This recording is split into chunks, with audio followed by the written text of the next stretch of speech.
आणि त्याचबरोबर मराठा आरक्षणाच्या बाबतीत देखील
पात्रतेचं निकाल वाचन आपल्याला समोर येईल, निकाल कळेल आणि त्यानंतर येणाऱ्या काळामध्ये त्या निकालाचे काय परिणाम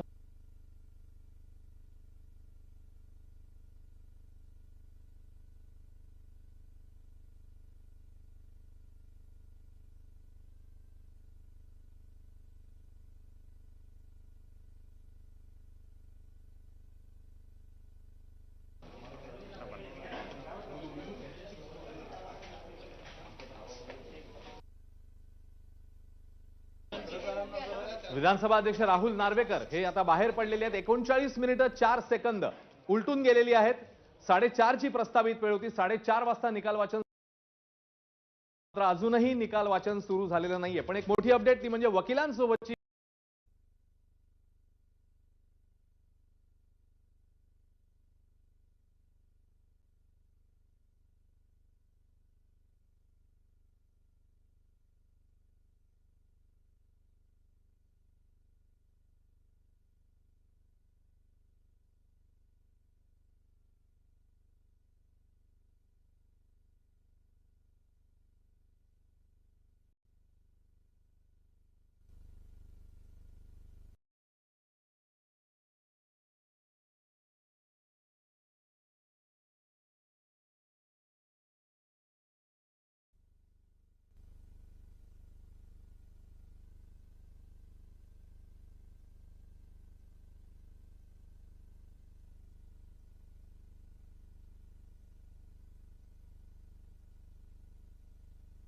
under paragraph 1A.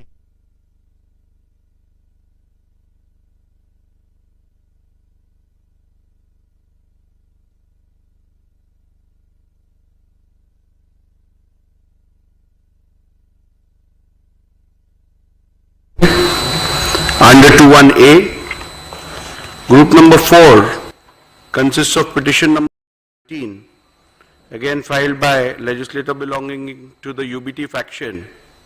Under 21B,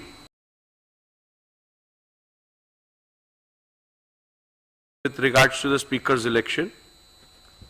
Group number 6 consists of petition number 21, again filed by legislator belonging to the UBT faction under 21B with regards to defiance of whip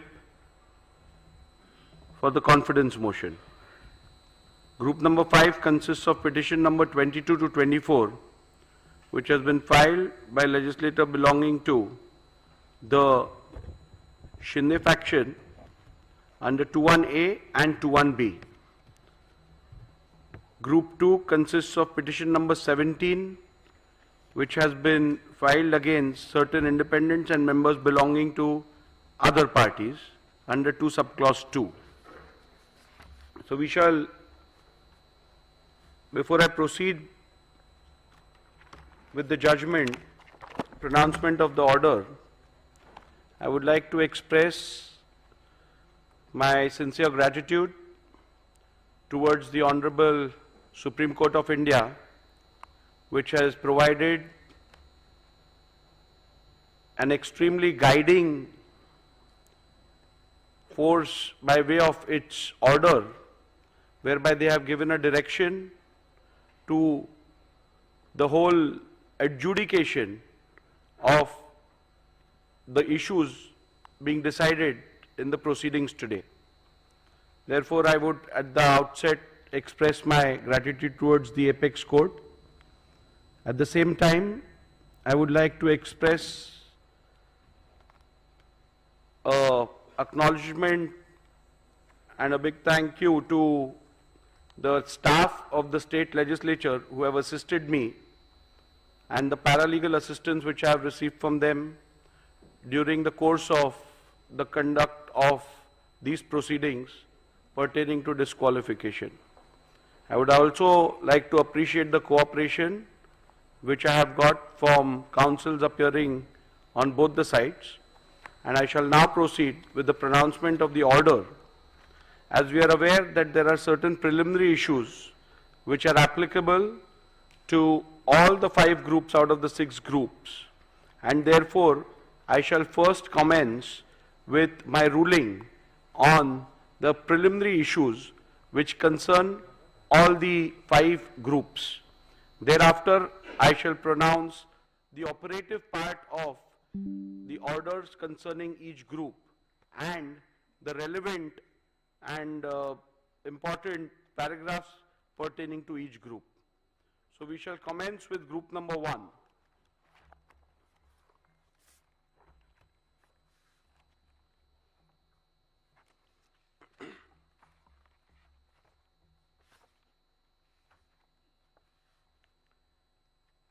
Preliminary issues. The Honorable Supreme Court in Subhash Desai Supra versus the Governor of Maharashtra, hereinafter referred to as Subhash Desai, was pleased to direct that the Speaker should prima facie determine who the real political party is for the purpose of adjudicating disqualification petitions if 2 or more factions claim to be that political party, and accordingly shall recognize the whip and the leader who were duly authorized by the Shivsena political party, keeping with the principles discussed in the said judgment. Hence, keeping in view the factual matrix and the directions of the Honorable Supreme Court, I will prima facie determine who the political party is for the purpose of adjudicating disqualification petitions if 2 or more factions claim to be that political party, and accordingly recognize the whip and the leader who are duly authorized by Shivsena political party. Keeping in mind principles discussed in Subhash Desai Supra, it is necessary to consider and determine the said preliminary issue before examining the merits and deciding whether respondents have incurred disqualification under the 10th schedule of the Constitution of India. Thus, the preliminary issue that arises for my consideration before delving into the merits of disqualification petitions under the 10th schedule is, which among the 2 fractions was the real Shiv Sena political party, and consequently who was the duly authorized leader and or the whip of Shiv Sena political party for the purpose of deciding the present disqualification petition. The other issue framed for my consideration in this group of disqualification petition is whether the respondents have incurred disqualification in terms of paragraph 21A of the 10th schedule of the Constitution of India on account of their alleged acts and conduct.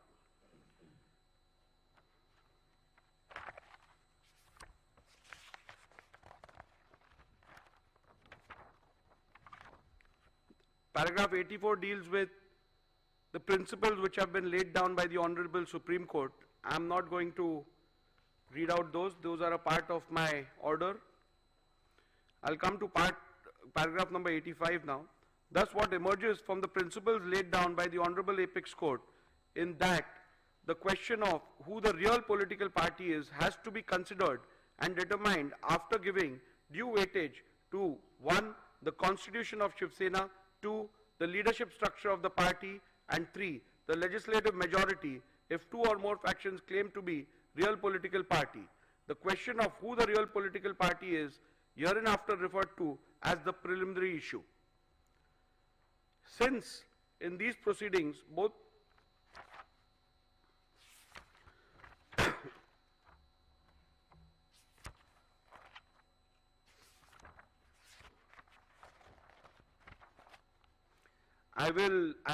in the previous paragraphs I have recorded the submissions made by both the parties. I will come down to my observations and conclusions with regards to the preliminary issues. As stated earlier, the decision of the preliminary issue has to be taken after careful analysis of the Constitution of Shiv Sena, the leadership structure of the party, and the legislative party majority. After having heard both sides on the above aspect, I now propose to proceed to record my observations and finding on the preliminary issue. As is evident from the submissions of the parties, there is no consensus on the Constitution submitted to the Election Commission of India with consent of both the factions. Likewise, the parties have different point of view on the leadership structure, which has to be taken into consideration. The only aspect which is undisputed is the majority in the legislature party. Hence, to embark upon the finding on the preliminary issue, I will have to decide the relevant constitution which has to be taken into account. 2. The leadership structure which existed before the dispute arose. Further, it will also have to be determined as to when the rival factions emerged. petitioner's assertion that the constitution of the year 2018 is the relevant constitution which has to be taken into account for the purpose of determining the preliminary issue is based on the submission that 1. The 2018 constitution has to be considered as both the parties have relied upon the 2018 amended constitution and acted thereupon. 2. The Election Commission in its order dated 17/2/2023 in dispute case number 1 of 2022 has held that both the parties were aware of the 2018 amendment and thus the said constitution of 2018 has to be taken as the constitution which is done with the consent of both the factions, as the said constitution of 2018 was never disputed prior to the initiation of these disqualification petitions and the same was never challenged. 3. Respondents have themselves admitted and relied on the said constitution of 2018. And 4. The statement of Sri Yogesh Kadam that the filing of 2018 constitution along with the respondent's reply was a mistake done by the lawyers cannot be accepted, as the said statement is an afterthought and done only with the intention to mitigate the damaging statements made by Sri Dilip Lande.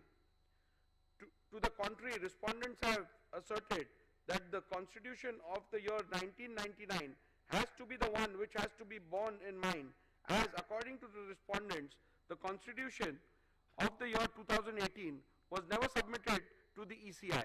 Respondents pointed out to the letter dated 4th April 2018 by way of which the petitioner based their claims of submissions of the said constitution to the ECI.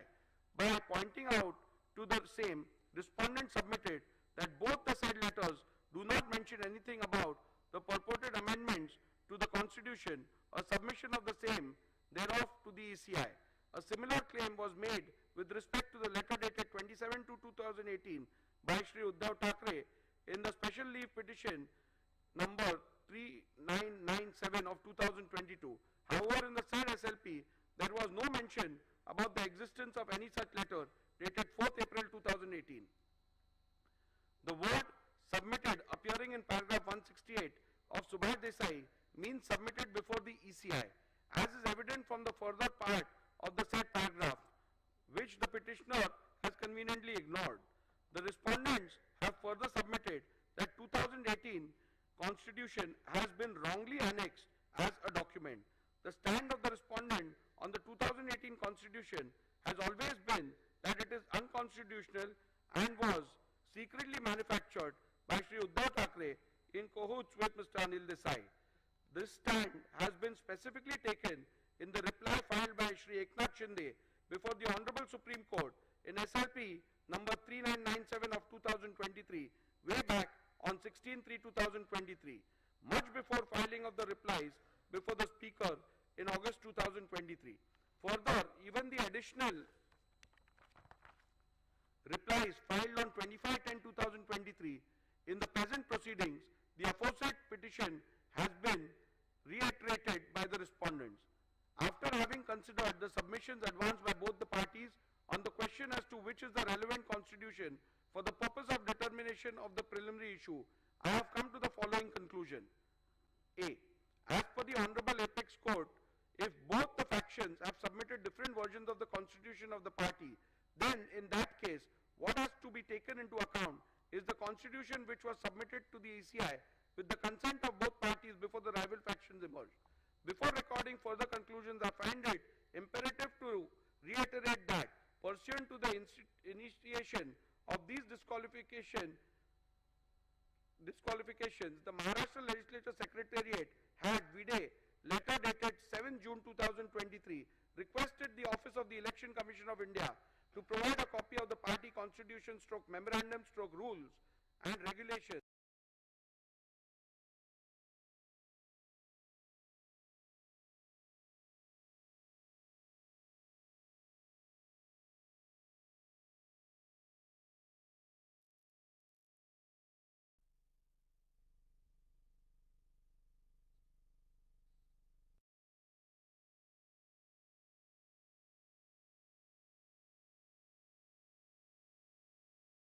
the Election Commission of India, with a letter dated 22nd June 2023, provided a copy of the Constitution and rules of Shivsena as available on the record of Election Commission of India. Further, with respect to amendments, if any, to the said Constitution of the party, the Election Commission requested the Legislature Secretariat to refer to the order dated 17 February 2023, passed by the ECI in dispute case number 1 of 2022. Having perused the same, it has to be noted that the copy of the Constitution of Shivsena provided by the ECI does not bear any date or year, but as per the ECI, that which is provided vide the reply is the only Constitution of Shivsena available on the record of the ECI. Further, with respect to the amendments, if any, to the said Constitution, the Election Commission, vide its order dated 17 February 2023, has held in paragraph 132 4b that the amended Constitution of 2018 is not on the record of the Commission. Thus, the petitioner's submission that the Constitution of the year 2018 has to be taken into account cannot be accepted, as I am bound to follow the directions of the Honorable Apex Court in Subhash Desai Supra, and accordingly take into account the Constitution which the Election Commission has provided. In my jurisdiction under the 10th schedule of the Constitution of India, I cannot delve into any other factor while deciding which is the relevant Constitution. As prima facie, it is evident from the records of the ACI that the 1999 Constitution is the one which was submitted to the ECI by the Shivsena before rival factions emerged. Further, it is also necessary to mention that the petitioner's submission that the Constitution of the year 2018 was submitted to the ECI by referring to the letter dated 4th April 2018 cannot be accepted. A bare perusal of the said letter dated 4th April 2018, by way of which the petitioner based their claim of submission of the said Constitution to the ECI, does not bear any content which shows that an amended Constitution was submitted to the ECI. The said letter only refers to the election held and the results thereof, and nothing more. Further, on closer examination of the special leave petition filed by Mr. Uddhav Thackeray before the Honorable Supreme Court, challenging the ECI decision SLP number 3997 of 2022, I find that exactly same claim has been made about the letter dated 27/2/2018, and there is no mention about the new letter of 4th April 2018. Accordingly, said letter of 2/7/2018 is on the website of the Election Commission of India. However, there is no document relating to the Constitution annexed to it. Hence, on this ground also, petitioner's submission that the Constitution of the year 2018 has to be taken into account cannot be accepted. Petitioner's submission that submitted before the Speaker, petitioner's submission that into inverted submitted before the Speaker would mean into inverted annexed by the petitioner and the respondents in their respective petitions and replies thereto cannot be accepted, as there is a clear provision under the 1986 rule where the leader has to submit the party constitution. Rule 3 subclause 1 subclause B of 1986 rule mandates that the leader into inverted shall furnish into inverted a copy of the rules and regulations, whether known as such or as Constitution or any other name, of the political party concerned. Further, Rule 3 subclause 4 contemplates that whenever any change takes place in the information furnished by the leader of the legislature party under Rule 3 subclause 1, he shall as soon as may be thereafter, and in any case within 30 days from the date on which such change has taken place, or within such further period as the Speaker may for sufficient cause allow, furnish in writing information to the Speaker with respect to such change. Thus, the submission of Constitution before the Speaker has to mean submission under Rule 3 of 1986 rules. However, till date, Shivsena has not submitted any constitution on the record of the speakers of the speaker under the said Rule 3.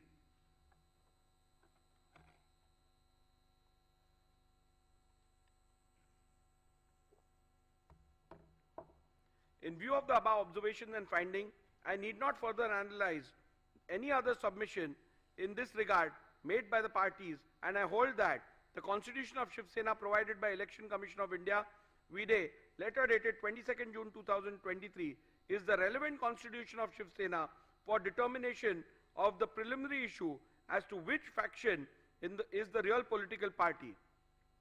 Constitution of Shivsena held to be the relevant constitution is hereinafter referred to as the SS Constitution. The leadership structure relevant for the determination.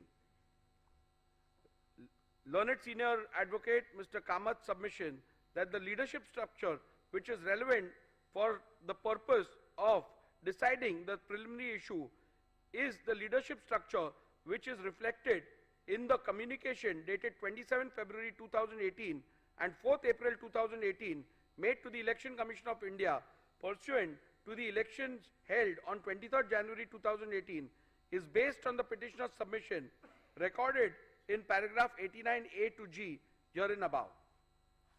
Initially, the petitioner relied on the affidavit submitted to the ECI of the then office bearers of Shivsena produced along with the affidavit in lieu of examination of chief to show that Shri Uddhav Thackeray had support of the majority in the organization. Respondents objected to such production on the ground that it is not permissible to produce affidavits of others along with petitioner's own affidavit in lieu of chief examination without the author of the said affidavits subjecting themselves to cross-examination. In any event, during the arguments, Mr. Kamath did not rely on these affidavits and limited his submissions to the 2018 leadership structure as available on the ECI website. Mr. Jethmalani, in turn, focused his submission to buttress the ground that the said leadership structure of 2018 cannot be considered and relied upon for the purpose of determining the preliminary issue, as the said leadership structure is not in conformity with the Constitution of Shivsena, which is on record of the ECI, and thus the same would be contrary to the findings of the Honorable Supreme Court in paragraph 168 of Subhash Desai. Mr. Jethmalani further relied on the legislative party leadership to submit that the legislative party also forms part of the leadership structure, as it is not only mentioned in the SS Constitution, but there is no dispute regarding the said members being part of the Pratinidhi Sabha under the SS Constitution. After having considered the submissions advanced by both the parties on the question as to which is the relevant leadership structure for the purpose of determination of the preliminary issue, I have come to the following conclusion. The submission of Mr. Kamath, the jurisdiction under the 10th schedule, only mandates a prima facie adjudication as to what the leadership structure of the political party was at the relevant time, and it does not extend to an inquiry as to whether or not the leadership structure available on the record of the ECI was pursuant to a validly held election is a correct position, and hence I concur with the same. Petitioner's submission that in these proceedings the respondents cannot challenge the organizational election results available on the record of the ECI, as the 10th schedule does not permit the raising of any such defense, is a correct position, and hence I am in agreement with the same. Respondent submission that the leadership structure of 2018 cannot be considered and relied upon for the purpose of determining the preliminary issue, as the said leadership structure is not in conformity with the Constitution of Shivsena, which is on record of the ECI, does not arise at this juncture, as it is a submission which has to be considered while determining whether the said leadership structure can be relied upon for the purpose of determining which faction represents the real political party, which would be dealt with at the appropriate juncture. The only question which is to be determined in the current part of the order is what and who all constituted leadership structure of Shivsena at the relevant time. Respondents have led detailed evidence, and despite being confronted during cross-examinations, they have been able to demonstrate that no organizational elections were held on 23/1/2018. On the contrary, in the affidavit, in lieu of examination of Chief of Shri Sunil Prabhu, PW1, has stated that organizational elections were held on 23/1/2013 and 23/1/2018. However, Shri Sunil Prabhu has not claimed any personal knowledge of the same or without and whether he was present during the said elections. During his cross-examination, he was confronted with the letter dated 28/1/2013. Thereafter, a specific question was posed to him by Mr. Jethmalani as to whether he voted in the said election, to which he responded in the affirmative. The contents of the said letter clearly stated that all the candidates were declared unopposed. The contradiction was also put to the witness by Mr. Jethmalani in cross-examination. However, no justification for the same was put forth by the witness. In view of the above evidence and records before me, prima facie indicate that no elections were held in the year 2013 as well as in the year 2018.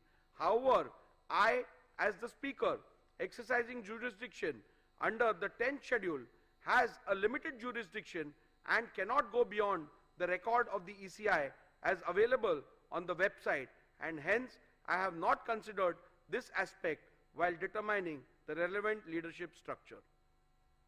Thus, in view of the above conclusions, I find that the leadership structure of Shivsena reflected in the letter dated 27 February 2018 available on the website of the ECI is the relevant leadership structure which has to be taken into account for the purpose of determining which faction is the real political party. The question whether which faction is the real political party is discernible from this 2018 leadership structure is discussed in paragraph 112 to 131 infra of the present order. The leadership structure so determined as the relevant leadership structure for the purpose of these disqualification petitions are hereinafter referred to as the 2018 leadership structure. Since in these proceedings both the factions are claiming to be the real political party, rival factions have emerged in the Shivsena. In view of the fact that rival factions have emerged and both the factions are claiming to be the real political party, it is imperative to prima facie determine when did the rival factions emerge. Thus, it is necessary to determine the relevant day on which rival factions emerged before further venturing into which of the faction was the real political party when rival factions emerged. At the outset, I must set straight the point that the determination of the Speaker exercising jurisdiction under the 10th schedule while deciding who the real political party is mandates only a preliminary inquiry which has to be done prima facie by taking into account material officially before the Speaker as the Master of the Legislative Assembly. I shall consider the facts relevant for the determination on what is before me as the Speaker of the Legislative Assembly. As noted by the Honorable Supreme Court in Subhash Desai Supra, on 21st June 2022, there was no material available before the Deputy Speaker to infer the emergence of any rival faction. However, after taking on record the resolution dated 21st June 2022 passed by the SSLP, disputed by the respondents, the very next day, the then Deputy Speaker received a resolution disputed by the petitioner dated 21st June 2022, received by the then Deputy Speaker on 22nd June 2022, contrary to the resolution dated 21st June 2022. Thus, from this fact alone, it is evident that there emerged two factions of the Shivsena from 21st June 2022 itself, but the same came to be officially on record of the office of the Speaker and or Legislative Secretariat on 22nd June 2022.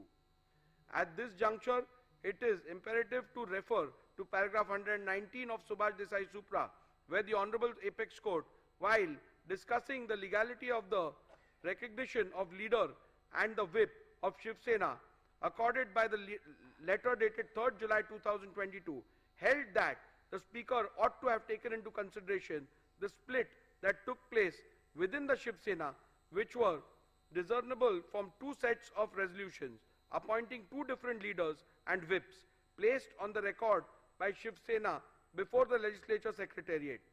This paragraph into bracket 119 read with Honorable Apex Court's finding recorded by the Honorable Apex Court in paragraph 157 of Subhash Desai Supra makes it clear that the law laid down by the Honorable Supreme Court is that in view of the deletion of paragraph 3 of the 10th schedule, when rival factions emerge as a result of rift/split in the party, the Speaker has to necessarily find which faction is the real political party while recognizing leader and the whip of the party.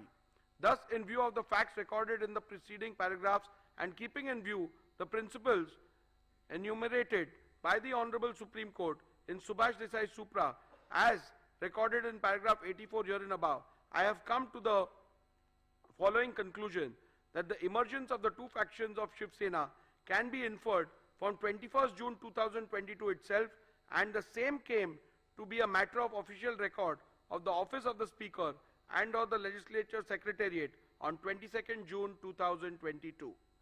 Conclusion: having decided the 1. relevant constitution of Shivsena, 2.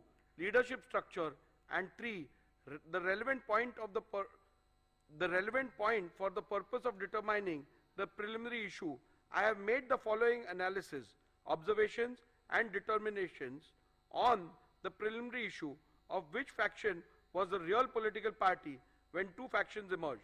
For the purpose of analyzing, discussing, and determining the issue, the faction of the petitioner is hereinafter referred to as UBT faction, and likewise the respondent's faction is referred to as the Shinde faction. The applicability of the test of aims and objectives. I am not going into the details of reading the applicability of the test of aims and objectives, because as you are aware that in accordance with the directions of the Apex Court and otherwise, the Speaker is not required to get into the political thicket with regards to the aims and objectives of a political party.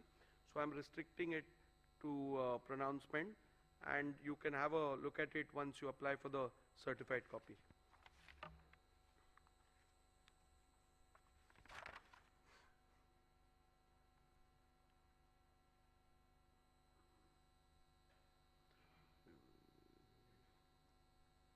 The reason why Shivsena constitution assumes significance is to analyze whether the question of which faction is the real political party is discernible from the leadership structure identifiable from the said Shivsena constitution.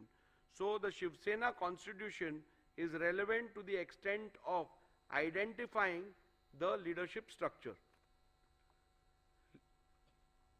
Leadership structure as a criteria to determine who was the real political party. As I have already held, which is the relevant constitution and the leadership structure of the Shivsena to be taken into account for deciding the preliminary issue, I now have to see whether the relevant leadership structure read with the SS constitution provides answers to the question which faction is the real political party and consequently determine the same.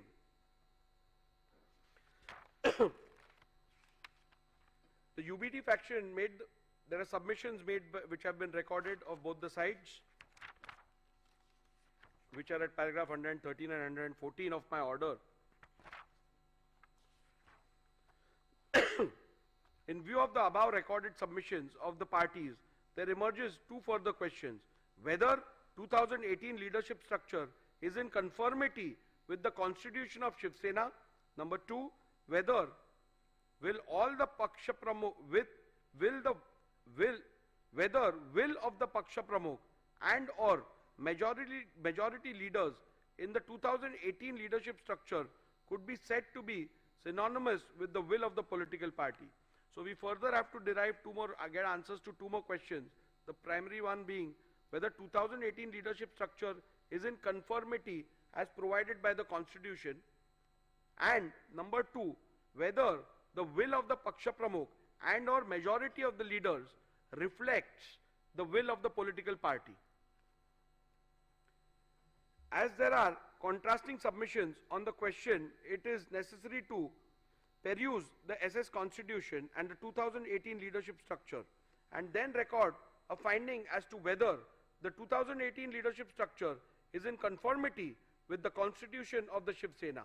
Thus, I have taken a comparative look at the 2018 leadership structure and the SS Constitution and have arrived at the following observations and conclusions. A. 2018 leadership structure mentions Shivsena Paksha Pramukh into bracket President as the highest office of the SSPP. However, in the SS Constitution,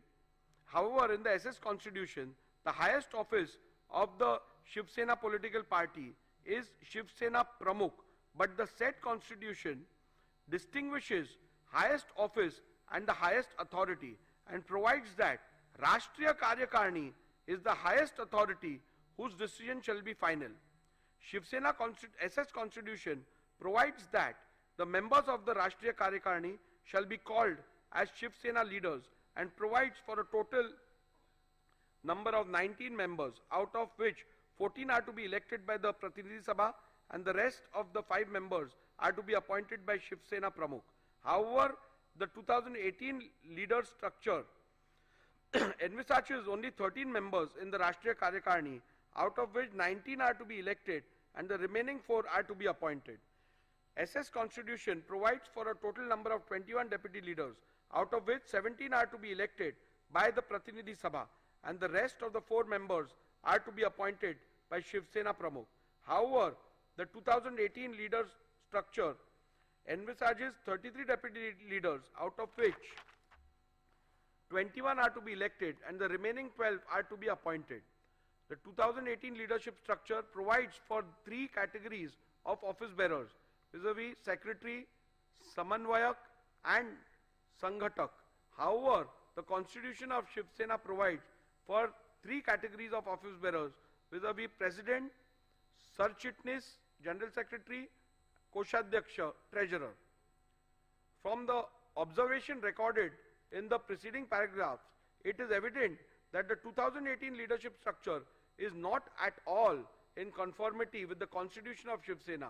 In view of this finding alone, it could very well be concluded that the 2018 leadership structure, which is not in conformity with the Constitution of Shivsena, cannot be taken as the yardstick to determine which faction was the real political party at the relevant point of time. In view of the same, I have come to the conclusion that the 2018 leadership structure read with the SS Constitution does not provide a reliable outcome and or answer the question which faction is the real political party and hence cannot be relied upon to determine the said preliminary issue. Nevertheless, I am inclined to look at the second question regarding paragraph 115 here and above, where will of the Paksha Pramukh and or majority leaders in the 2018 leadership structure could be said to be synonymous with the will of the political party, so as to not leave any stone unturned in arriving at a decision.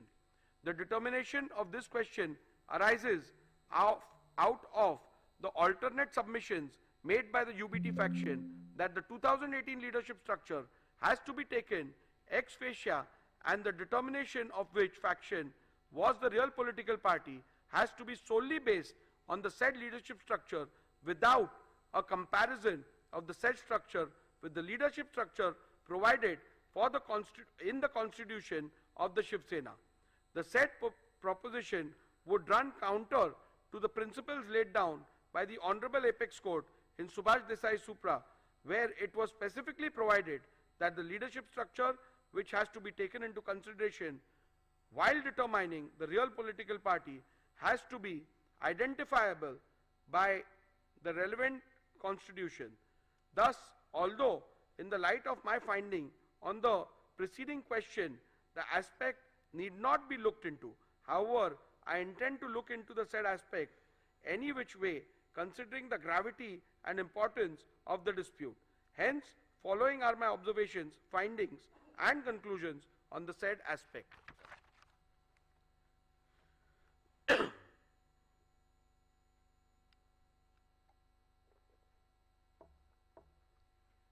UBT faction has submitted that the decision of the Paksha Pramukh is synonymous with the will of the political party, and thus, if there is a rift in the leadership structure, the decision of the Paksha Pramukh constitutes the will of the political party. This proposition is devoid of merit, as I do not find any substance to allow the same. The reason for the same are recorded herein below.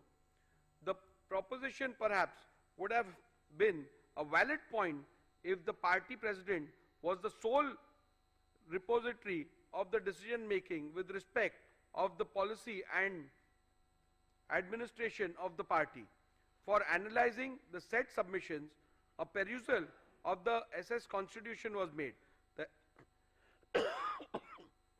The SS Constitution provided that Rashtriya Karyakarni shall be the highest authority of the party, and its decision in all matters concerning the party policy and party administration shall be final. It is also to be noted that the Paksha Pramukh is only a presiding member of the said highest authority in the party, and in no way is the sole repository of decision making in the party. Thus, in view of the same, the submission that the decision and or the will of the Paksha Pramukh is synonymous with the will of the political party cannot be accepted. It would be appropriate to note that the SS Constitution does not even have a post called Paksha Pramukh. However, it was argued by the UBT faction that the nomenclature difference in the 2018 leadership structure and the SS Constitution is not a relevant factor for the purpose of deciding the preliminary issue. Even though I have held in paragraph 117 that 2000 leadership structure is not at all in conformity with SS Constitution, I shall consider this submission. The Constitution of Shivsena provides for Shivsena Pramukh. The submission of the petitioner that Shivsena Pramukh mentioned in the SS Constitution is the same post of Shivsena Paksha Pramukh termed in the 2018 leadership structure. By relying on the powers of Shivsena Pramukh, it was argued by the UBT faction that he is the authority under the party constitution vested with the powers to remove any member of the party. Thus, it was further argued that an authority who is vested with such power of removal reflects the will of political party with respect to removal of members from and for anti-party activities. However, a complete reading of the said provision in the party constitution reveals that the said submission is factually wrong. The said provision in relation to the powers of Shivsena Pramukh clearly provides that such a power is not absolute, and it has to be exercised in consultation with the Rashtriya Karyakarni. Further, it has to be noted that such a power is only available to the Shivsena Pramukh for the purpose of removal of members mentioned in Article 8, Schedule B of the said Constitution. The said schedule does not deal with leaders of the party. Leaders of the party is given under Schedule A of the said article. Thus, Shivsena Pramukh does not have any power to remove any leader of the party. Thus, the submission of the petitioner that Shri Uddhav Thackeray, vide letter dated 30/6/2022, had removed Shri Eknath Shinde from the post of Shivsena leader cannot be accepted, as such power are not vested with the party president. Hence, on this ground also, the submission that the decision and or the will of the Paksha Pramukh is synonymous with the will of the political party cannot be accepted. If this proposition is accepted, then in a situation where the party president, who is also a legislator, itself defects, then he could simply escape the wrath of the 10th schedule by pleading that his decision is the will of the party. Further, if this proposition is to be accepted, it would mean that no member can ever voice concern against the party president, and the party president might possibly be able to seek disqualification against any member who questions his credibility. This would run contrary to the concept of intra-party dissent. In view of the clear and unequivocal finding of the Honorable Supreme Court at paragraph 183 to 190 of Subhash Desai, I will be falling foul of the judgment of the Honorable Supreme Court in Kyoto Holohan, wherein the constitutional validity of the 10th schedule was itself upheld on the grounds that it is not an anti-dissent law if this proposition is accepted. I shall now proceed to consider whether the will of the majority leaders in the 2018 leadership structure is synonymous with the will of the political party. An alternate submission was made that even if the Paksha Pramukh is not accepted as the repository of the will of the political party, the decision of the leadership structure has to be construed as synonymous with the will of the political party. This proposition is also devoid of merit, and I do not find any substance in it for following reasons.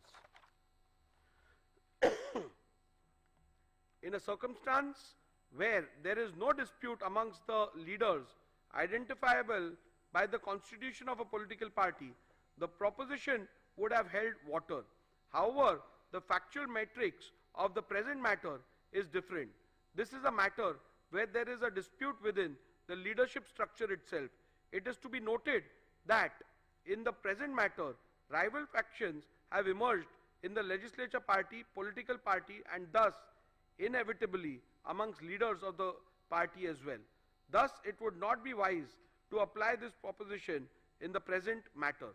The existence of split stroke rift in the leadership structure is admitted by the petitioner and or the UBT faction, as can be inferred from the petitioner's affidavit in lieu of examination in chief of PW1, petitioner himself, that the leader of the UBT faction did not have the support of all the members of the 2018 leadership structure when rival factions emerged. Thus, the submission that the decision of the leadership structure has to be construed as synonymous with the will of the political party could have perhaps be applied in a situation where there is a dispute between some members of the party and the elected leadership. In such a case, the leadership of the party could have possibly taken the stand that their decision would have to be taken as the decision and will of the political party until they are so removed from the leadership structure by a mechanism recognized by the constitution of the said political party. However, as I have noted earlier, in the present matter, rival claims have emerged wherein the leadership structure about the leadership within the leadership structure about the leadership itself. In such a situation, one leader's contention that his will is the will of the political party would be contradiction in terms. Thus, when there is a vertical rift in the party and two factions within the said leadership structure emerge as a result of the said rift, leaders of either faction, both Shri Uddhav Thackeray and Shri Eknath Shinde, could equally claim to represent the will of the political party. In that case, it would not be appropriate to take their decision as the decision that carries the will and wish of the political party when the question of which faction is the political party is being considered. There possibly lies one more aspect which could be considered.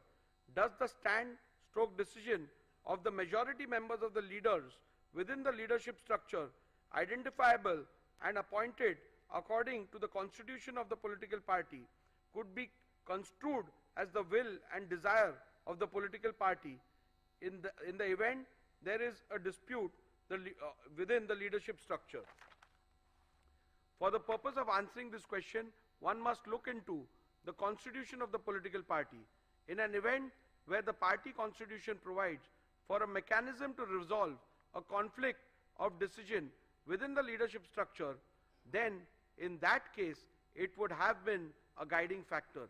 However, if the party constitution does not provide for such a mechanism, then in that case it would not be appropriate to say that the decision of the majority leaders would have to be accepted as the one which conveys the will of the political party. This aspect need not be further considered in view of the fact that in any case UBT faction has not placed any material on record or even suggests that any meeting of the Rashtriya Karyakarni was called for where any decision in relation to the real political party was resolved so as to identify the leaders and or the whip who carried the will of the political party. Thus, in the absence of any such material, including any majority decision of the Rashtriya Karyakarni in relation to the real political party, identifying the leader and or the whip who carried the will of the political party would be an impossible task. Any conclusion reached would be without basis in law and evidence of fact. The submission that the UBT faction shall be taken as a real political party is entirely based on the conjuncture that if there will be a decision taken in relation to the political party by Rashtriya Karyakarni, then UBT faction would have had the majority. At this juncture, the petitioner's claim about a meeting purportedly held on 25th June 2022 has to be dealt with. It is the petitioner's case that Rashtriya Karyakarni meeting was held on 25th June 2022 and certain resolutions were passed. In support of this case, petitioner has produced certain resolutions of 25th June 2022. Those documents are disputed by respondents. Mr. Jetmalani, learned counsel for respondent, objected to the said documents being considered on the ground that they were forged and fabricated and demonstrated this before me by showing two separate documents, one annexed by the petitioner Shri Sunil Prabhu to his affidavit in lieu of examination of in chief, and the other set of the same documents which are annexed to the Supreme Court Convenience Compilation Volume 2. In the first set of documents annexed to the affidavit in lieu of examination in chief, termed as minutes of the meeting of Rashtriya Karyakarni, and purportedly 7 resolutions passed in the said meeting. In none of the resolutions there is any signature of any person whose name are shown on the said document. Only on page 105 of Sri Sunil Prabhu's affidavit in lieu of examination in chief, there is a sole signature of Sri Vinayak Raut, who is shown as Shivsena secretary. The perusal of the said document shows that the meeting was termed as Rashtriya Karyakarni. In the second set of documents, which are annexed to the Supreme Court Convenience Compilation Volume 2, the resolutions are shown on different pages, and they are not part of any minutes which was annexed to the affidavit in lieu of examination in chief of Sri Sunil Prabhu. These resolutions are shown on the letterhead of Shivsena, Rashtriya Karyakarni Baitak into bracket Pratinidhi Sabha. Petitioner relied on these documents to show that 7 resolutions have been passed, but in none of these documents there is even a single signature save and except for signature of 2 persons. The name mentioned as proposer and seconder are not even members of Rashtriya Karyakarni, like Shri Rahul Shewale, who is not a member of Rashtriya Karyakarni, who has stepped into the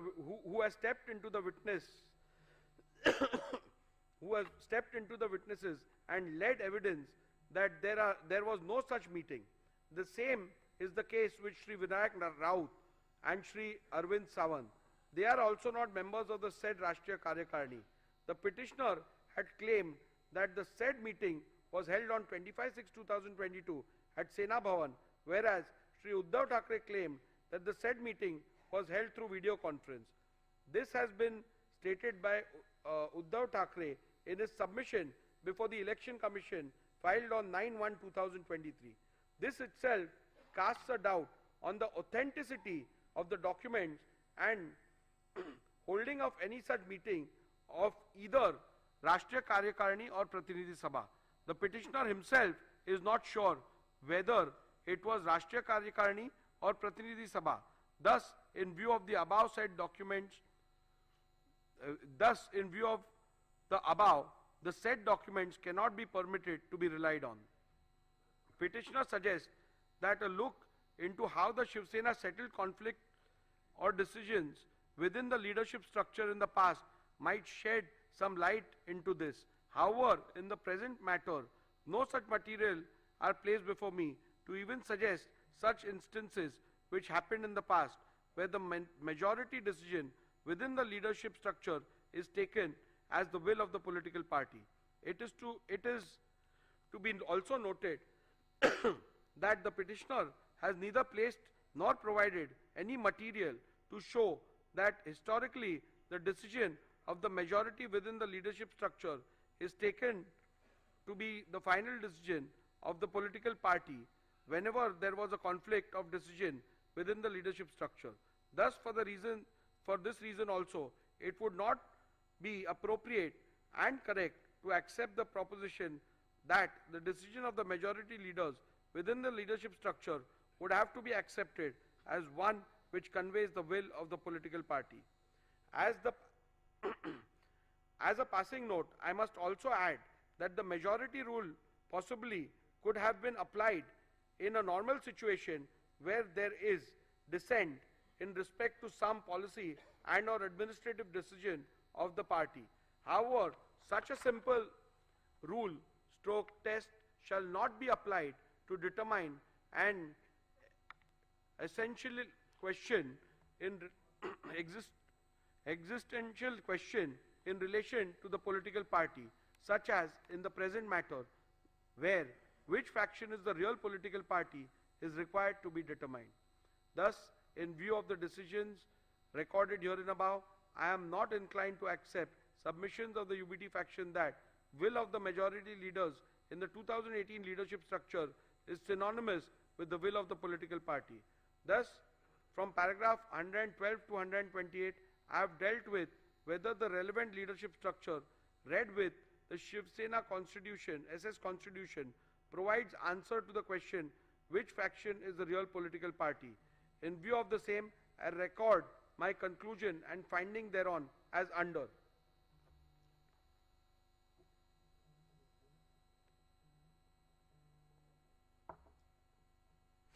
The 2018 leadership structure is not at all in conformity with the constitution of Shivsena and thus does not provide a reliable outcome and or answer to the question which faction is the real political party and hence cannot be relied upon to determine the preliminary issue. Decision of the Paksha Pramukh is not synonymous with the will of the political party and thus if there is a rift in the leadership structure, the decision of the Paksha Pramukh cannot be taken as the will of the political party. When there is a vertical rift in the horizontal leadership hierarchy of the political party and both the factions within the said leadership structure emerged as a result claim to represent the will of the political party, it would not be appropriate to apply the test of which of the said faction decision carries the will and wish of the political party. In the case of Shivsena political party, will of the majority leaders in the 2018 leadership structure cannot be said to be synonymous with the will of the political party. In view of the findings recorded in the preceding paragraph, I hold that the 2018 leadership structure read with the SS Constitution does not provide any reliable answer to the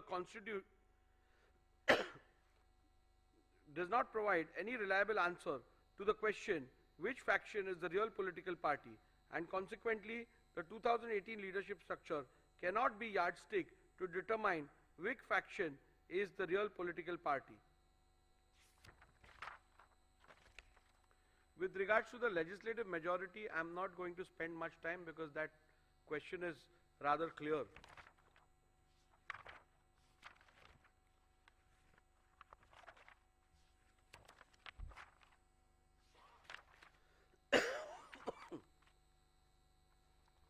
In view of the above observations and findings, I hold as follows. Which faction is the real political party is discernible from legislative majority which existed when the rival factions emerged. Legislative majority which existed when the rival factions emerged can be discerned and or inferred from 1. The Shinde faction resolution dated 21st June 2022 and 23rd June 2022 available on record of the legislature secretariat, and the admitted position which can be inferred from the initiation of petitions against 38 legislators of Shinde faction by the UBT faction. Shinde faction had an overwhelming majority of 37 out of 55 MLAs with the when the rival faction emerged. From my analysis, observations, conclusions and findings recorded in paragraph 82 to 144 herein above, I hold that Shinde faction was the real Shivsena political party when rival factions emerged on 21st June 2022.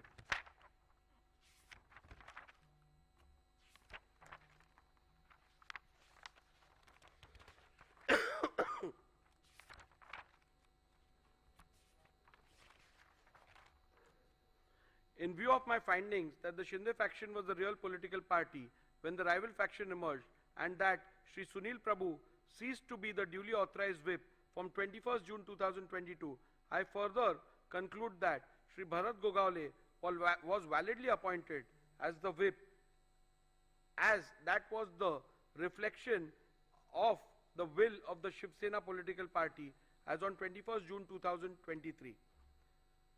Following are the final conclusions, which is again a summary.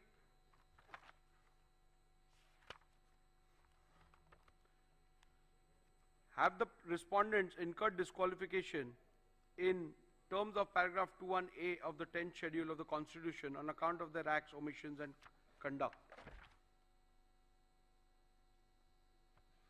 I will also read the final conclusion. Following are the final conclusions from the analysis, observations, conclusions, findings and rulings recorded from paragraph 82 to paragraph 158 herein above.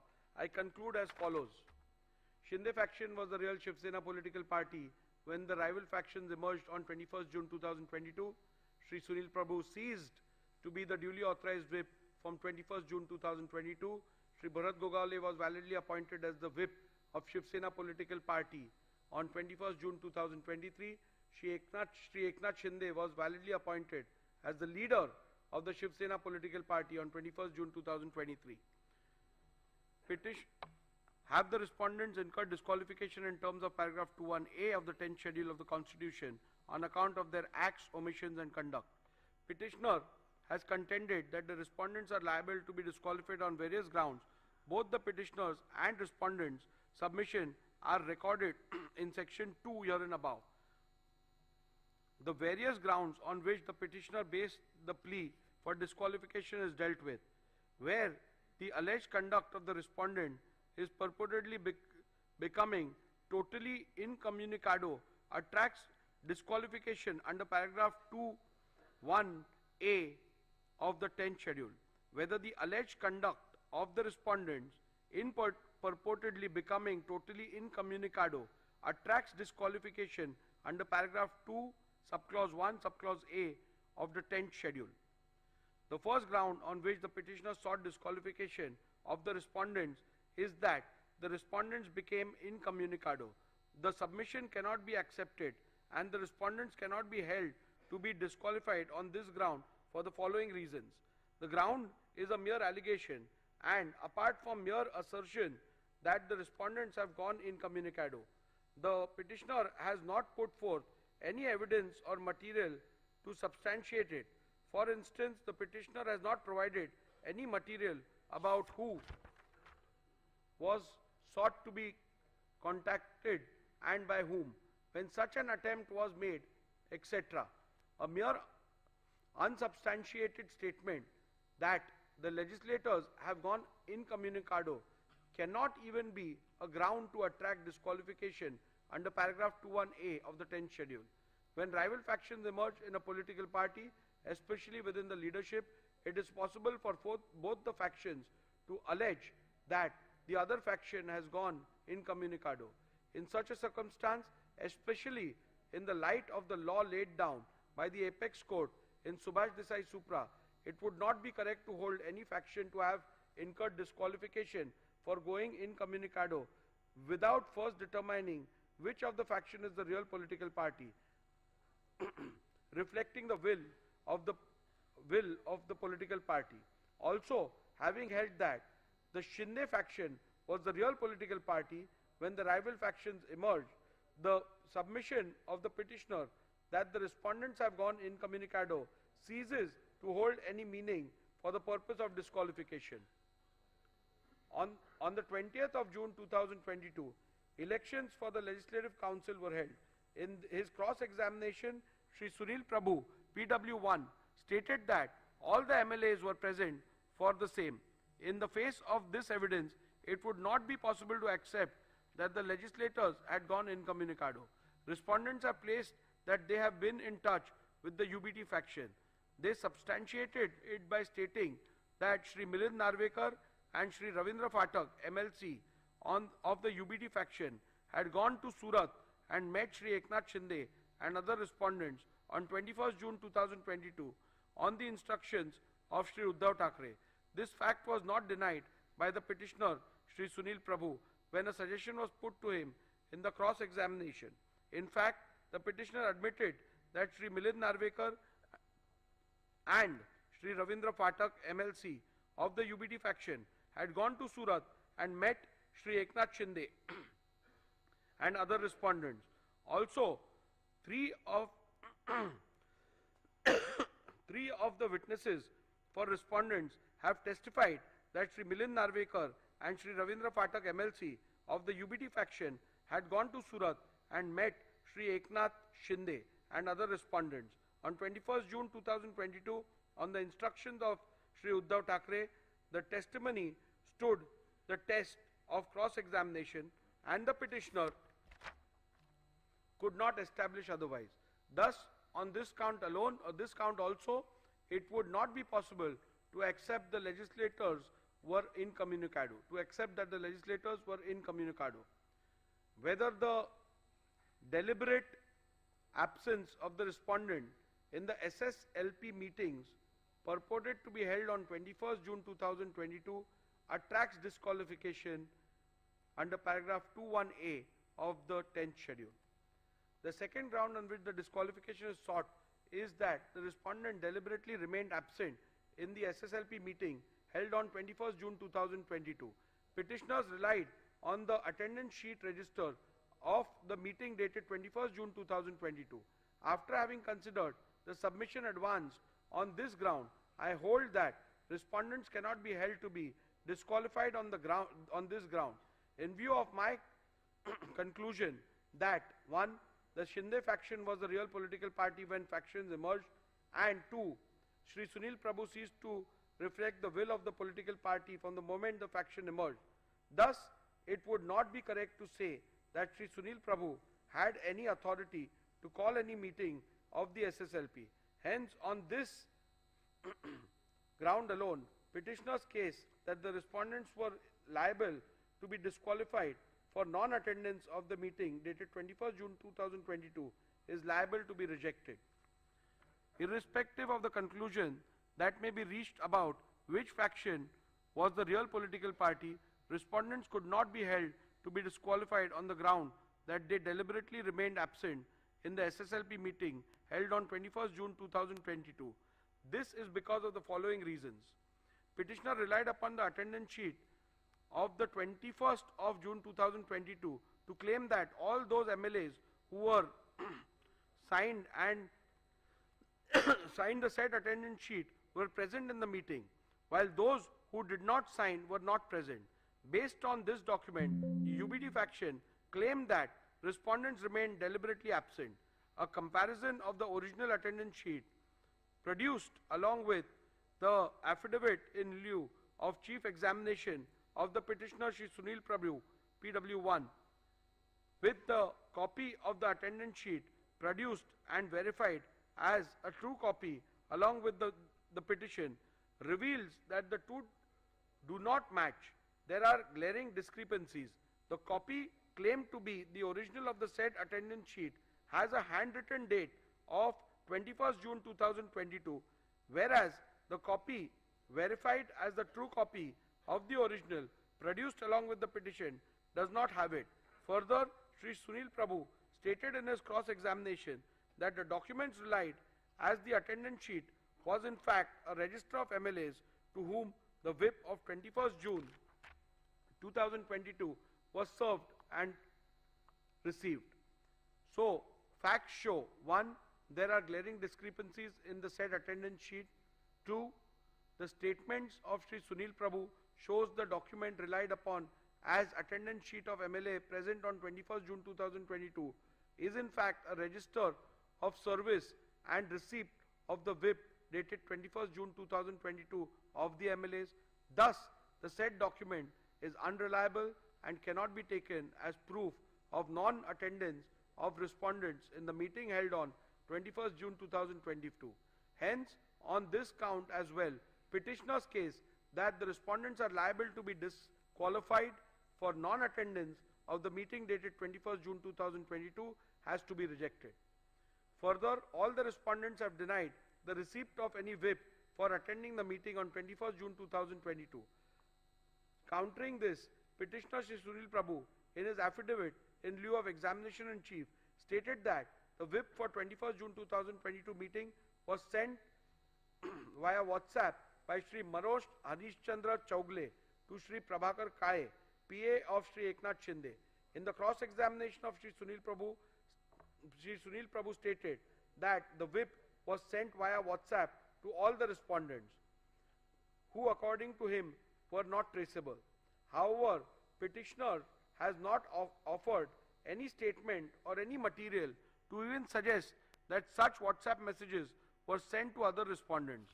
Thus, the petitioner has failed to establish that whip/notice was served upon the respondents in petition number 2/15, directing them to attend the meeting on 21st June 2022. As to the service of whip on Shri Eknath Shinde, the only material produced by the petitioner is an alleged screenshot of the WhatsApp message sent by one Shri Manoj Harishchandra Chaugle to one Shri Prabhakar Kaye. This does not constitute proof of any notice whip was served upon Shri Eknath Shinde, directing him to attend the meeting on 21st June 2022. Further, a perusal of the aforementioned WhatsApp message allegedly sent to the PA of Shri Eknath Shinde shows that the said message was sent at 12:31 p.m. on 21st June 2022 for a meeting which was allegedly scheduled for 12:30 p.m. Thus, it is abundantly clear that none of the respondents were ever served any notice whip for the alleged meeting dated 21st June 2022. Hence, on this ground alone, also, petitioner's case that the respondents were liable to be disqualified for non-attendance of the meeting dated 21st June 2022 must be rejected. The third ground on which the disqualification of respondent is sought is that the respondents deliberately remained absent in the SSLP meeting held on 22nd June 2022. Petitioner relied on the attendance sheet register of the meeting dated 22nd June 2022. After having considered the rival submissions, I hold that respondents cannot be held to be disqualified on this ground in view of my conclusion that 1. The Shinde faction was the real political party when rival factions emerged. 2. Shri Sunil Prabhu ceased to reflect the will of the political party from the moment rival factions emerged. Thus, it would not be correct to say that Shri Sunil Prabhu had any authority to call any meeting of the SSLP.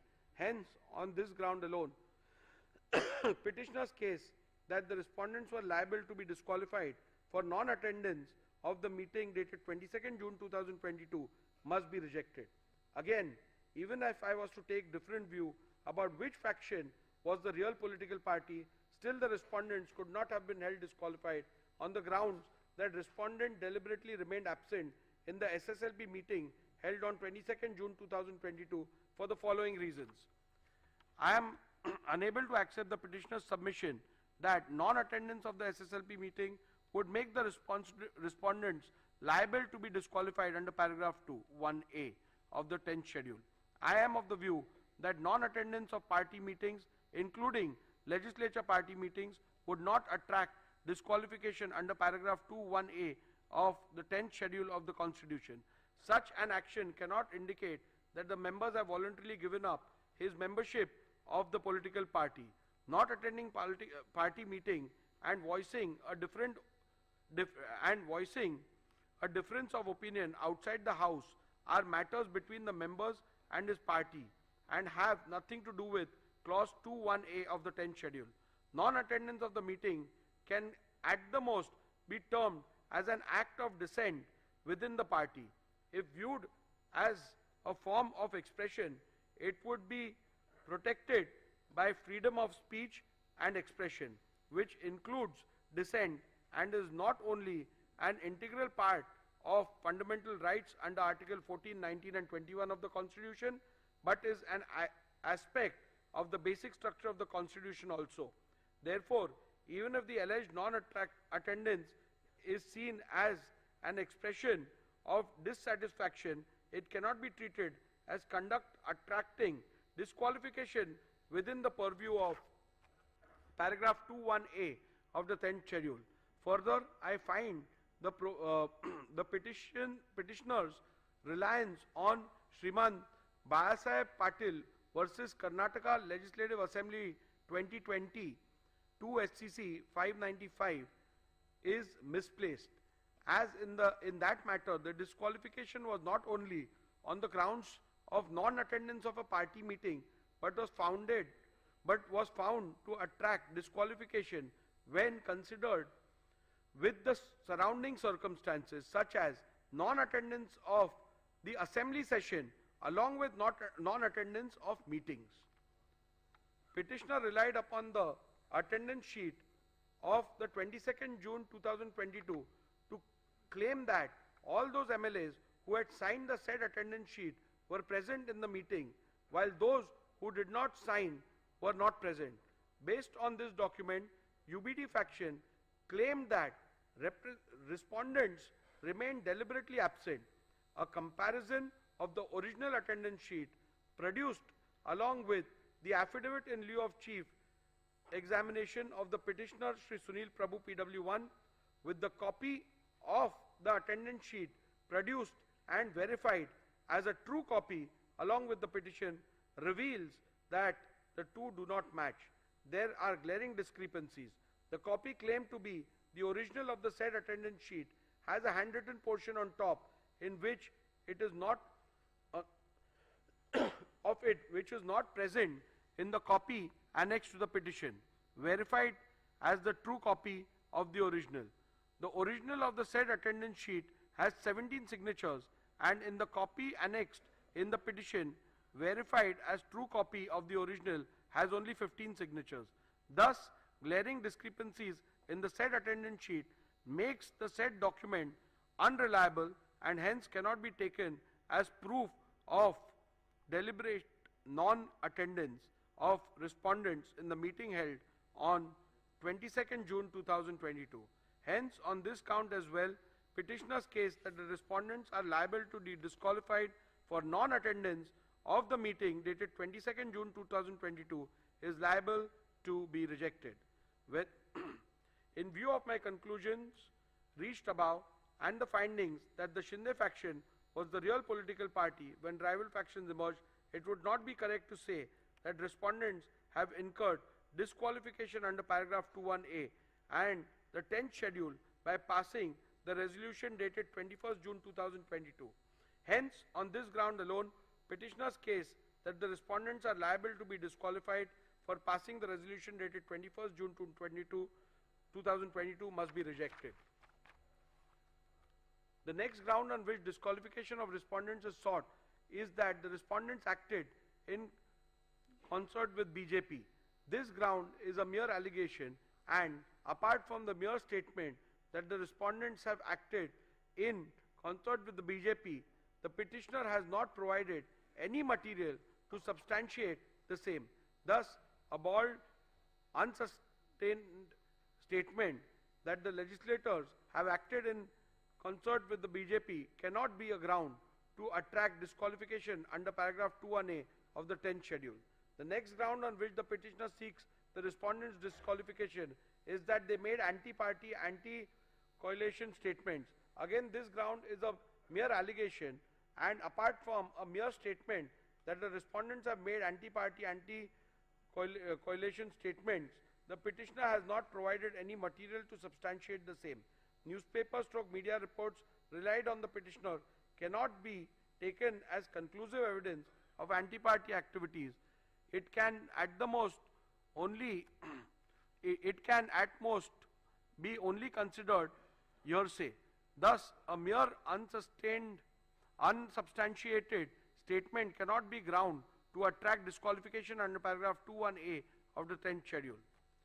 In conclusion, I would like to make some observations about dissent, indiscipline, and what acts as indiscipline would attract disqualification under the 10th schedule. If some member or members in a given case go overboard and make some statements or do some acts which may be considered indiscipline, it would be for political party to deal with them appropriately.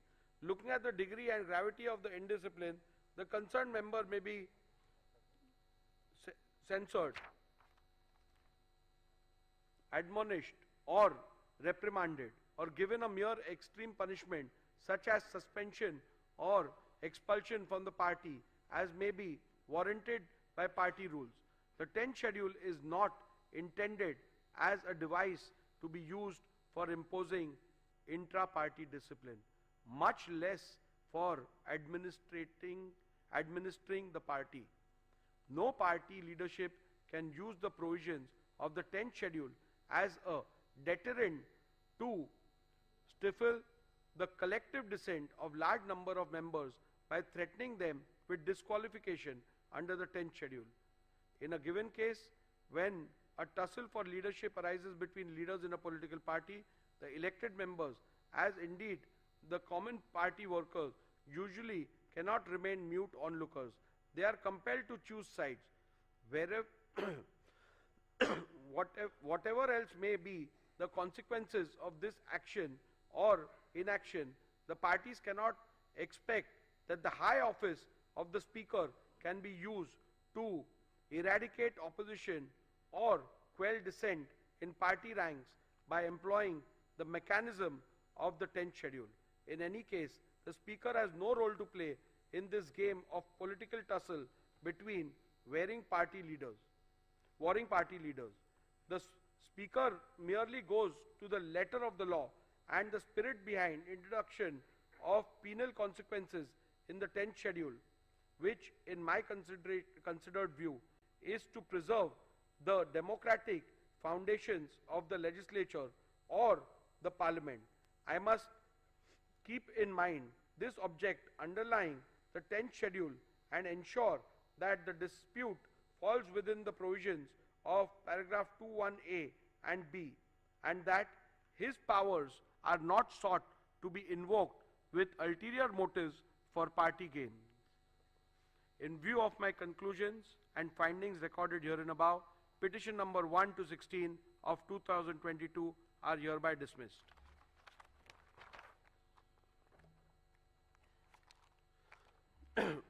Group 3 deals with petition number 18, which is also under paragraph 21A. So I am only reading the operative part because the preliminary issues, the ruling will be the same on that. So I'll go to the operative part of it. You can deal with the judgment order with regards to the other aspects. Yeah. In view of my conclusion and findings recorded herein above, petition number 18 of 2022 is hereby dismissed.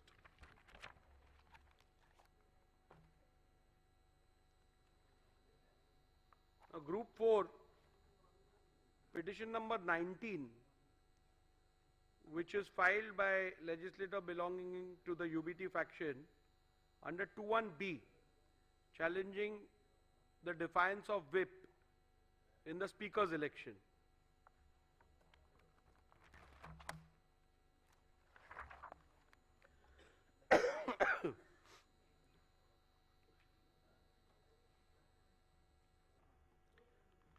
Petitioner has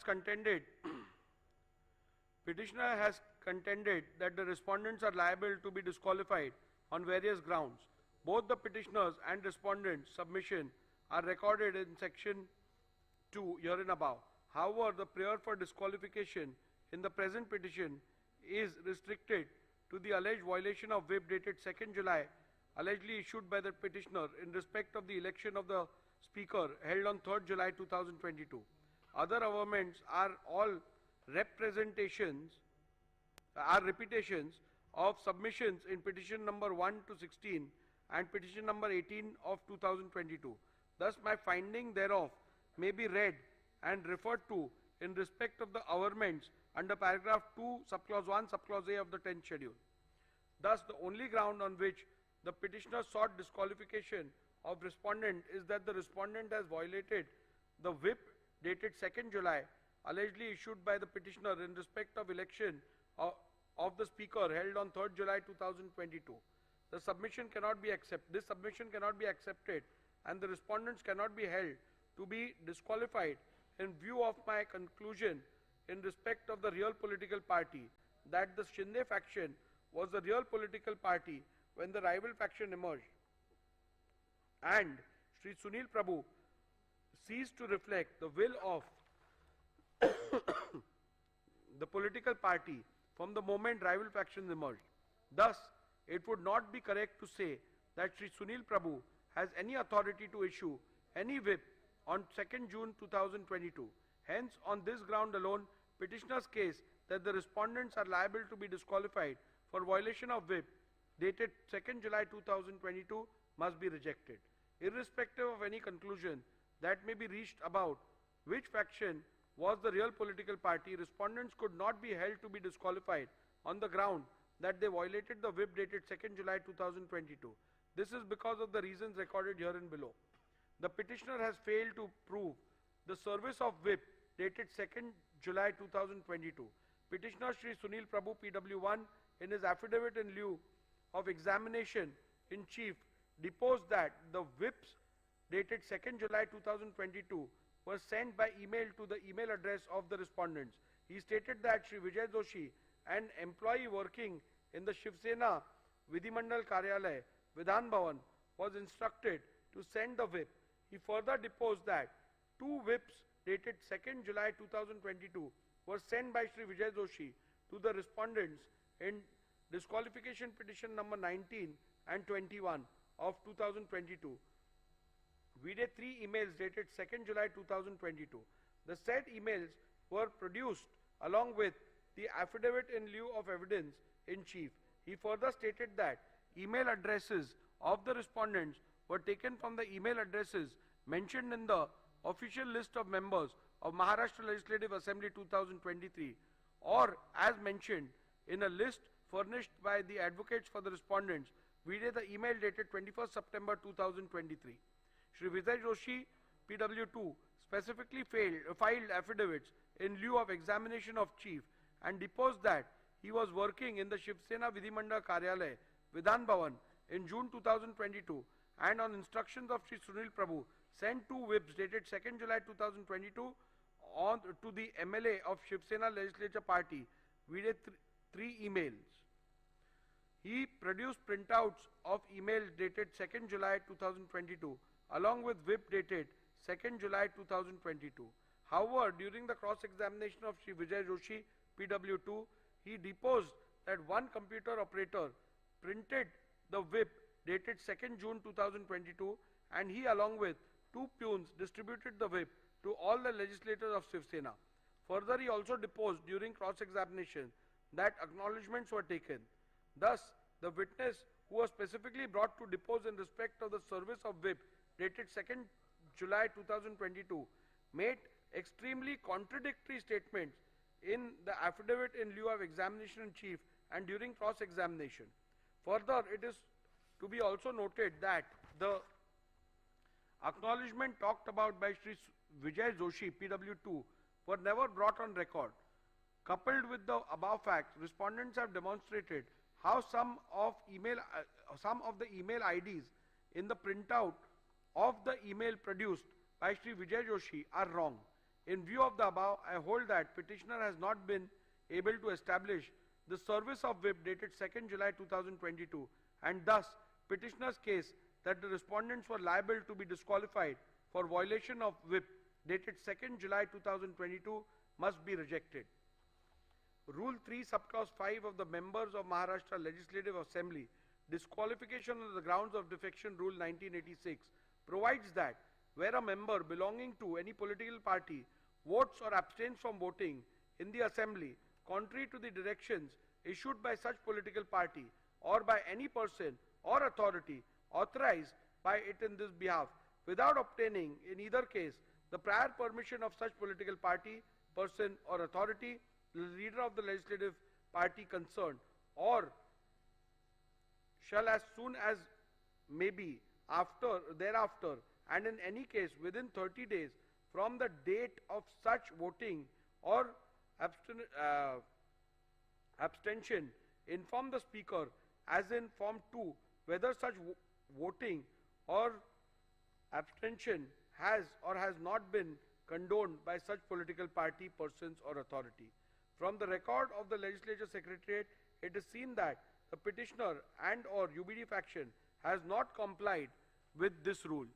Thus, on this ground also, petitioner's case that the respondents were liable to be disqualified for violation of whip dated 2nd July 2022 must be rejected. The Honorable Supreme Court in Kyoto Holohan and others at paragraph 123 SCC has held that keeping in view the consequences of the disqualification, i.e. termination of the membership of a house, it would be appropriate that the directions or whip which results in disqualification under paragraph 21B is so worded as to clearly indicate that voting or abstaining from voting contrary to the said direction would result in incurring the disqualification under paragraph 21B of the 10th schedule, so that the member concerned has foreknowledge of the consequences following from the conduct in voting or abstaining from voting contrary to such a direction. A perusal of the whip dated 2nd June 2022 shows that the whip dated 2nd June 2022 does not contain any words which would indicate that the said whip, if not allowed, would result in the disqualification. Thus, on this count as well, petitioner's case that the respondents were liable to be disqualified for violation of the whip dated 2nd June 2022 must be rejected. At this juncture, I intend to look into respondent submission that a whip cannot be issued in an election to the post of speakers has to be considered, even though the learned counsel for the petitioner submitted that in normal course of events no whip is issued for the election of the post of the speaker, but he submitted that the election held on 3rd July 2022 was not in normal course, but it was crucial event linked to the sustenance of the government.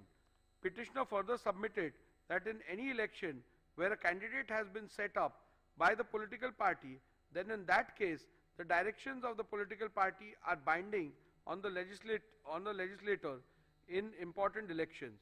At the outset itself, I must state that the record that the petitioner's submission that in a speaker's election candidates are set up by a political party is factually wrong.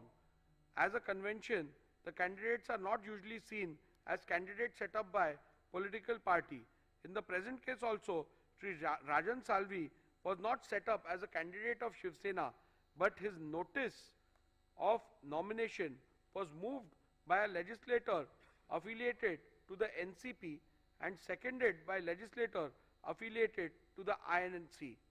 This clearly indicates that candidates for the election of Speaker are not set up by political parties. In view of the same, the petitioner's own submission, a whip could not have been issued in the election of a Speaker as the candidate was not set up by any political party. In view of my conclusions and findings recorded herein above, petition number 19 of 2022 is hereby dismissed.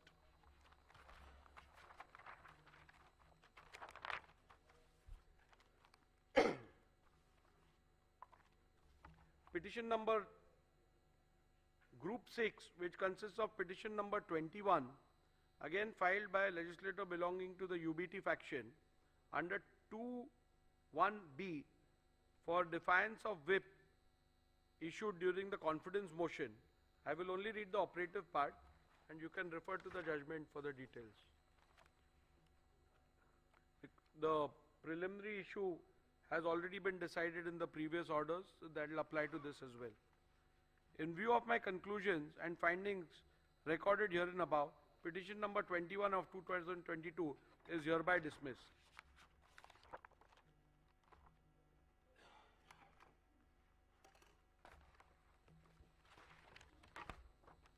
Now we shall deal with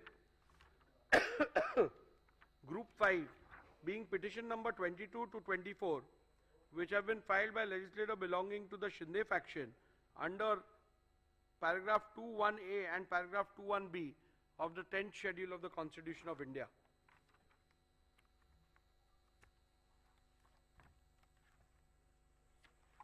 Again, here I am not dealing with the preliminary issue which has already been ruled in the previous order. So I will directly go. Disqualification petition number 20 and 22 to 34 of 2022 has been filed by the petitioner Shri Bharat Gogawale against Shri Nitin Chandrakant Deshmukh and 13 other members of the 14th Maharashtra Legislative Assembly under paragraph 2(1)(a) and paragraph 2(1)(b) of the 10th schedule of the Constitution, inter alia on the following grounds: that A. Respondents have by their conduct voluntarily given up their membership of the SSLP, and 2. Respondents have voted against the whip issued on 3rd July 2022, wherein all members of the SSLP were issued directions to vote in favor of the confidence motion held on 4th July 2022.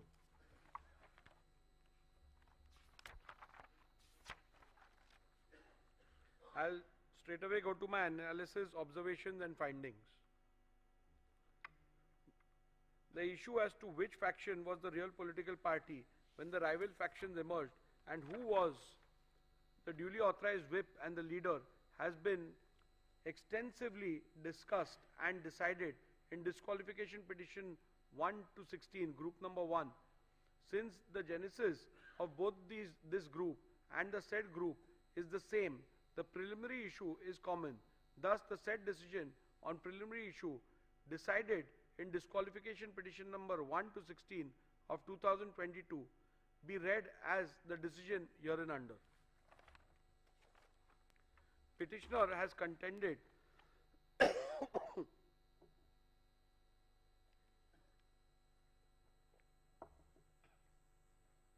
Petitioner has contended that the respondents are liable to be disqualified under paragraph 2(1)(a) of the 10th schedule. This submission cannot be accepted and the respondents cannot be held to be disqualified on the grounds for the reasons that this ground is a mere allegation, and apart from mere assertion that the respondents have voluntarily given up the membership of SSLP, the petitioner has not put forth any evidence or material to substantiate it.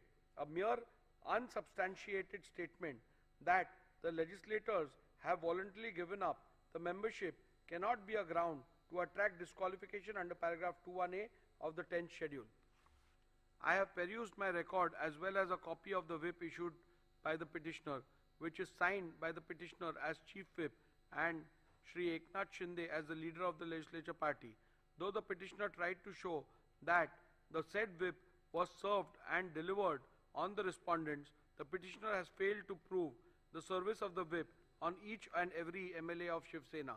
I have also examined in detail the cross-examination of the petitioner, Shri Bharat Gogawle, and have found major inconsistency in the answers regarding physical service of the whip, and therefore this evidence cannot be accepted.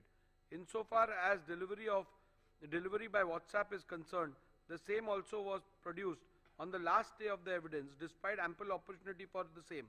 Even the pleadings filed by the petitioner are silent on the issue of service. In these circumstances, it will not be justifiable for me to take on record a document purporting to be a screenshot of WhatsApp messages which were admittedly sent through a third person mobile number, i.e. one Mr. Santosh Kadam, who also did not step into the witness box. Thus, petitioner's plea to disqualify respondents cannot be accepted.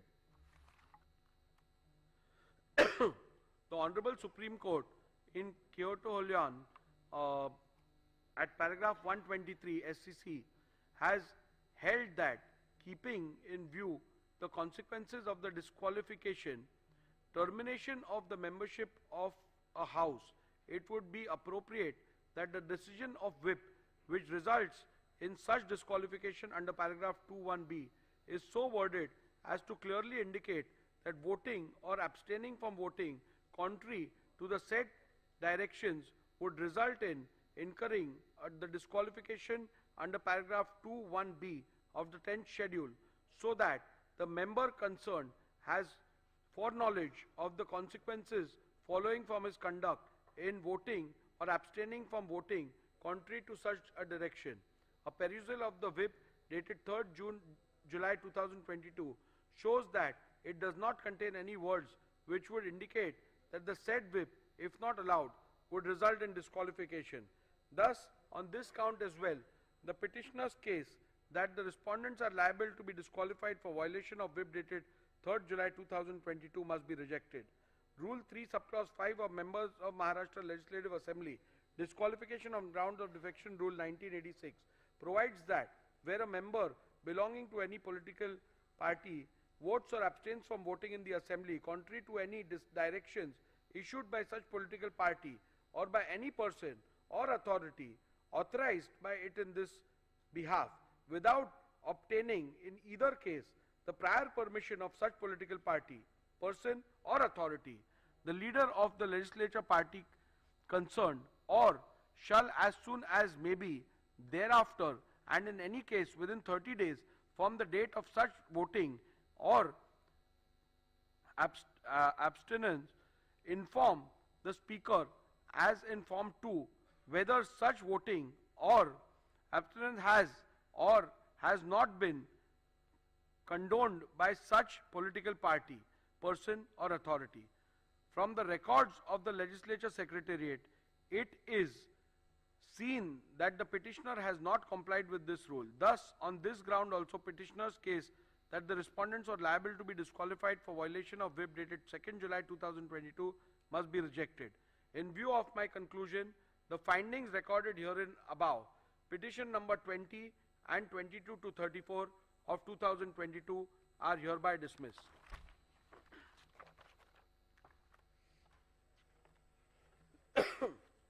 Group 2, petition number 17 against 2 independent MLAs and 1 Mr. Bachchu Kadu of PJP party.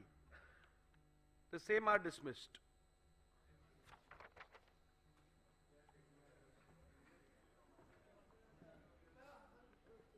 Yeah, you can apply for certified copies. We'll provide you with a mail as well as hard copies.